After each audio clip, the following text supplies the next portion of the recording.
Hi, Miguel Kakaninden here, back with another revisit to Pokémon Adventures. Today we're doing Volume 3.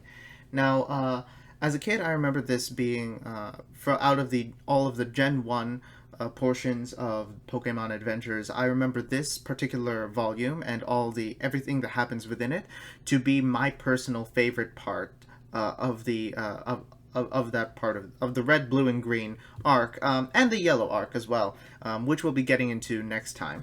But I remember it being that way because, this is where things culminate. This is where things, like, come to a head. The final battle with Team Rocket at the Sylph Company takes place.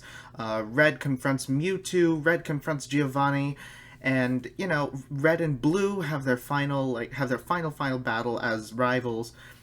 Green has a very satisfying conclusion and very heartbreaking conclusion to her own story arc. And it just feels so great seeing all of these things that we've built up to this point come together. And as an adult, I still feel pretty much the same way. This is probably my favorite volume out of the red, blue, and green arc. I'll have to revisit the yellow volumes to see if it's still the same way. If I still feel the same way about this volume after rereading those volumes as well. But as of right now, I think this is my favorite volume so far. The pacing problems that I had with the other volumes, volumes 1 and 2, I didn't really see them at all in this volume. Like, whatever pacing problems that I had in volume 3 were pretty minor. Like, sometimes a battle would feel rushed, or sometimes a move would feel like it went too quickly. But, like, it was completely forgotten in the midst of all the other goodness that happened. So, for example, there's one point where Red tricks Mewtwo into creating a Psy-Wave tornado, and then sends it flies into the center of the tornado while it's still being formed before it gets too strong. He has Aerodactyl hurl him towards Mewtwo. He hurls Pikachu. Pikachu has a Master Ball in his mouth, and he catches Mewtwo with that.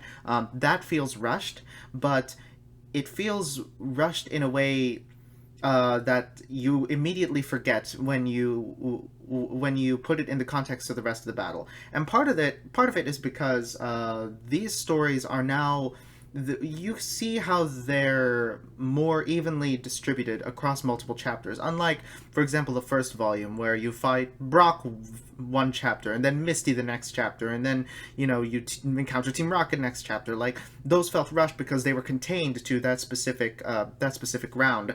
Meanwhile, here. In this volume, the entire fight with Team Rocket takes like 4 rounds maybe, and it's it can be fast paced at times, but like, you take the time to appreciate the action. You take the time to appreciate the multiple things that people do in order to in order to win the battle. And there are a lot of creative ways that people battle, and I'll get to that in a second.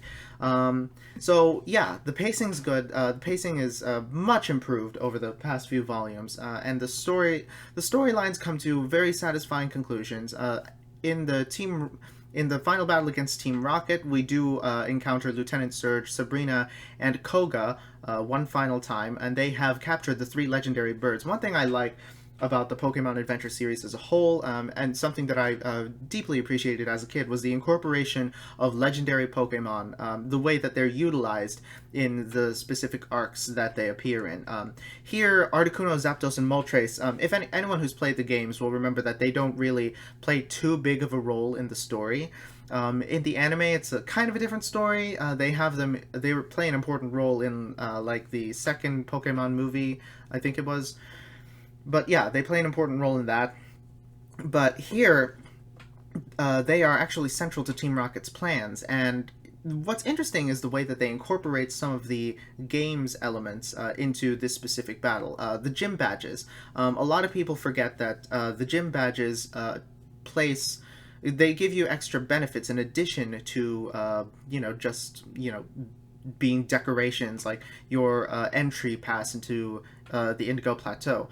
People forget that they also boosted your attack. They also boosted your defense. They also like let Pokemon above a certain level obey you because they had that. They allowed you to have those abilities. And in Pokemon Adventures, that's brought into play, saying like the badges are actually items of, a lot of power, containing a lot of power within them. And if you bring them all together, you can actually like create a burst of extra power. And in this case, it actually merges the three legendary birds, Articuno, Zapdos, and Moltres, into one. And it's kind of terrifying. Yeah, I'm very glad I'm very glad we never had to encounter this fusion of the legendary birds in the games themselves, because like wow, that would have been something else. I'm pretty sure that would have completely messed up a lot of kids' lives. And that said, like in the manga, it feels a little more natural, I suppose. Natural, but anyway, so yeah, it fuses them together. They intend to make that their ultimate weapon in place of Mewtwo, who they have like completely lost track of. But of course, Red, Blue, and Green band together to defeat them. Another thing, during the battle with Team Rocket, we really get to see a lot more growth, especially from Red and Blue as rivals. We get to see them overcome their animosity towards each other to very briefly work together to take down Team Rocket. We do see that they do actually worry for each other's well-being. Red and Blue, like whenever one is in trouble, the other gets extremely concerned. The other gets very worried about them. Even in events where they are also in trouble as well. Like, for example, when Blue is being confronted by Koga, he also tends to think of, okay, where did Red go? Is Red okay? Is everything all right with Red? Red actually battles Lieutenant Surge as quickly as he can so he can get to Blue and make sure that he's all right as well. And we do see a lot of ingenuity in these battles. We see the pendant that Blue wears actually protects him from being killed by a Razor Wind from Koga's Golbat. Red very cleverly uses his Ivysaur's Razor Leaf to cut the wires that are charging Lieutenant Surge's Pokemon, as well as Lieutenant Surge's electrical insulation, so that Surge actually gets zapped by his own electric charge. So it's very interesting. They find a lot of clever ways to show how these battles are done, and it's not just like brute forcing your way through it, or like the turn-based strategy in the games, or just the back and forth of attacks in the anime. They find very clever strategies to figure this out. I do remember one thing. There is one thing in the Team Rocket battle that I do remember from previous iterations of Pokemon Adventures, that there is a part where Green taunts Sabrina and goading her into attacking her directly, and Sabrina would slash at her. In this version, Green actually just disses her, and Sabrina gets so distracted by the diss that she like completely loses her focus, and it's like, it's honestly kind of hilarious, especially considering the original was Sabrina actually slashes open Green's shirt, and Green reveals that underneath she has two Pokeballs containing a Clefairy and a Jigglypuff, ready to attack Sabrina at a moment's notice. Of course, that was censored in this version, and I personally kind of like this version better, just by the pure hilarity of Sabrina being completely distracted by being dissed, that she just lost her focus on the battle entirely. It's kind of hilarious. Speaking of Green, we do see a little more of her, especially during the Team Rocket battle. We see like hints at her weakness and her past relationship with Professor Oak. We do learn more about that in the Indigo Plateau. So Red, Blue, and Green overcome Team Rocket. Red's Ivysaur evolves into a Venusaur. Everyone at this point has their starters fully evolved. So Green has a Blastoise, Blue has a Charizard, Red has a Venusaur. Red is interestingly the last person to evolve his Venusaur, and that makes sense. Green seems to be something of an expert in evolution. She required a Moonstone from Red in order to evolve her Clefairy into a Clefable. It makes sense that she would have evolved her Wartortle into a Blastoise. at some point between the last time we saw her and this point. It makes sense. And Blue, of course, has been training nonstop, so it makes sense that his Charizard would reach his final level of evolution before Red's Venusaur does. But it's nice. It's very nice to see Red's Venusaur finally like take up its final level of evolution. To complete the to complete the set. Now his entire team, save for Pikachu and Eevee, are fully evolved. And I'm glad that he doesn't fully evolve Eevee. I think he evolves him later, but we'll see. I'll have to revisit that part. So Red overcomes Mewtwo. Mewtwo has this interesting relationship with Blaine. One thing that I particularly like about Pokemon Adventures is the way that the gym leaders are not necessarily just obstacles for Red to overcome. They actually have roles to play in the story. They, Blaine in this instance is actually the person who created Mewtwo, and in order to complete it, he actually had to draw cells from his own arm, and due to that, he has a tumor which connects him to Mewtwo, and it will eventually overtake his body completely. So that's why he has to destroy Mewtwo at any cost, not also because Mewtwo is just completely ravaging the countryside, right? So that makes Blaine a much more interesting character. I really love Blaine's characterization in Pokemon Adventures. And I also love how he learns from Red. I know I've been doing a lot of Naruto videos lately, and I've been talking about how like people who interact with Naruto learn from Naruto, and those are my favorite character arcs. The side characters who learn from the main character, in addition to the main character learning from them.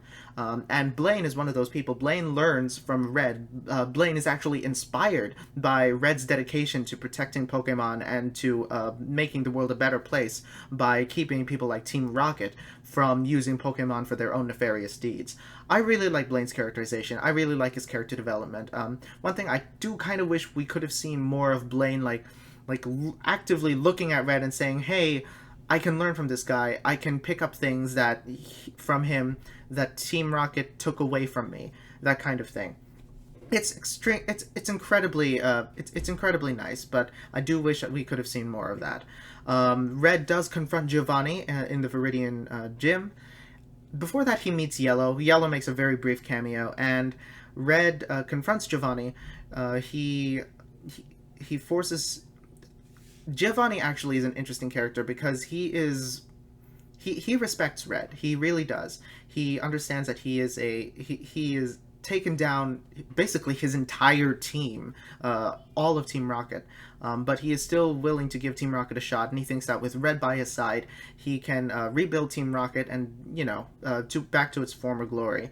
And Giovanni in this case is very ready to teach Red something. I would say he is arrogant, but he's not really arrogant. He's very confident. He is very arrogant. He actually throws his Pokeballs all onto the ground and he says, I'm unarmed. If you can beat me and I'm unarmed, then, I'll accept your decision, whatever you choose.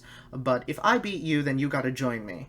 And Red agrees to those terms, and this is something, like, adding on to Red's character, being such an honorable person, he agrees to a fair battle, which means all his Pokeballs are also on the ground, and whoever reaches them first will gain the upper hand.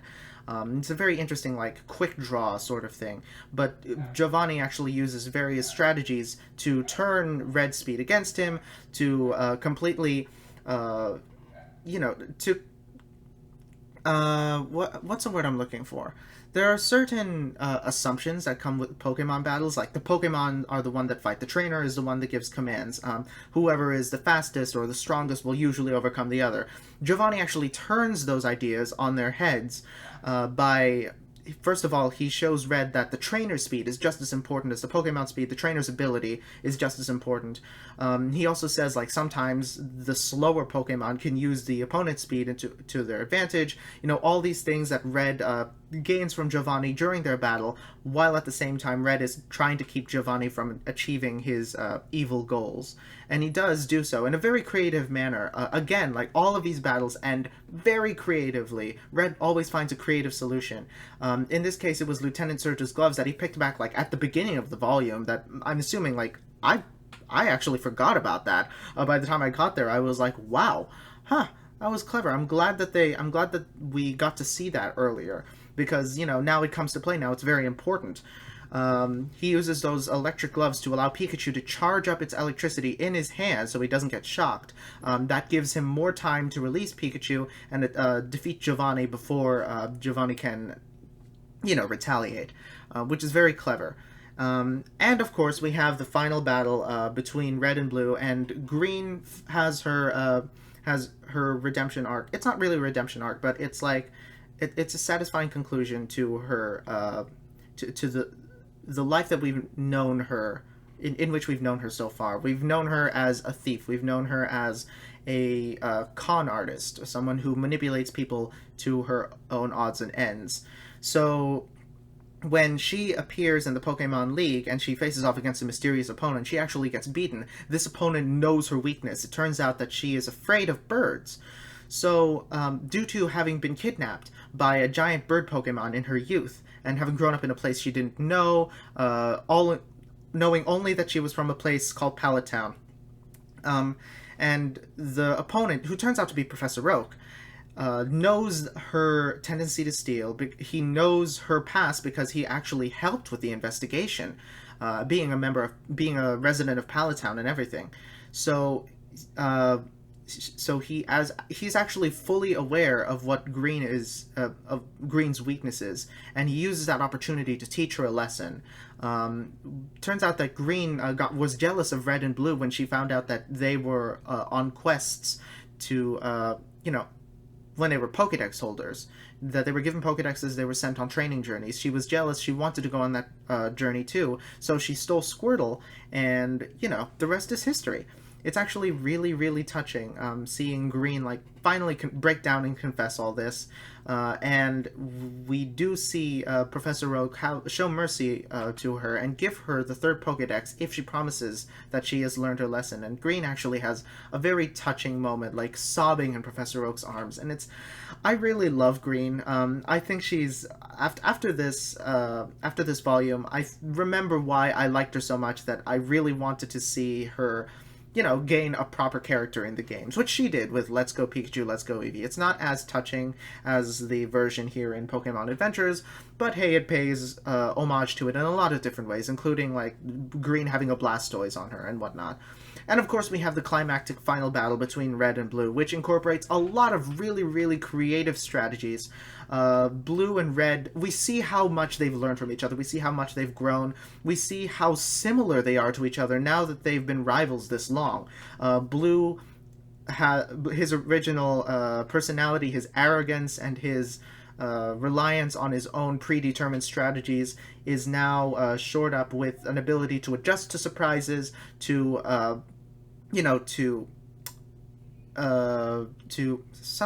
why are words failing me tonight? He's just to surprises. He can do things on the fly now. He can improvise. That's the word I'm looking for. I don't know why. But he can improvise like Red. Despite he still relies on strategy, but he is able to adjust that strategy accordingly, depending on what happens on the battlefield, which is something that he learned from Red. And Red, additionally, has learned to adjust his own method, his improvisational approach to battling with strategy, similar to how Blue relies on predetermined strategy for a lot of things. Red is capable of thinking things through beforehand and predicting what Blue's next move is going to be to help him gain the upper hand. And it's very great to see these two go back and forth with the things that they've learned from each other, and then applying it to take down the guy they learned it from. It's interesting. It's really interesting. And we also see how they've exchanged morals. Blue has learned that there's no point in... Well, Blue has learned to appreciate his Pokemon, to identify how they are emotionally, they're... Gosh, why am I so bad tonight? He can read his Pokemon's emotions. He can sense when they're tired, when they don't want to do this anymore, and that there's no satisfaction in letting them continue if they're going to be like this. The important thing is that bond between trainer and Pokemon. Meanwhile, Red has learned, don't push yourself too much. If you push yourself too much, then you will inevitably defeat yourself. These are lessons that they learned from each other, and it's really, really, really great seeing them apply that knowledge to their battle. Of course, Red wins with some very, very creative thinking and very high trust in his Pokemon to be able to, endure the trials that comes with that particular strategy. It requires the Pokemon to actually take a lot of damage, but in the end, Red is capable of triumphing. And I could rant all day about what exactly that strategy is, but this video has been going on for 20 minutes. So that concludes the Red, Blue, and Green chapter of Pokemon Adventures. I liked it. It's not as good as I remember it being, especially the first two volumes with their big pacing issues. But I still really like these characters. I love Red, I love Blue, I love Green, I love all three of them, and I'm so glad to meet them again, to relive their journey. And I'm very glad also that they were brought into Let's Go Pikachu and Let's Go Eevee with paying homage to their Pokemon Adventure teams and to their personalities. That Green was finally introduced to the Pokemon universe. So yeah, this was a great chapter. I really like it. Of course, it has its problems. Pacing issues for one thing.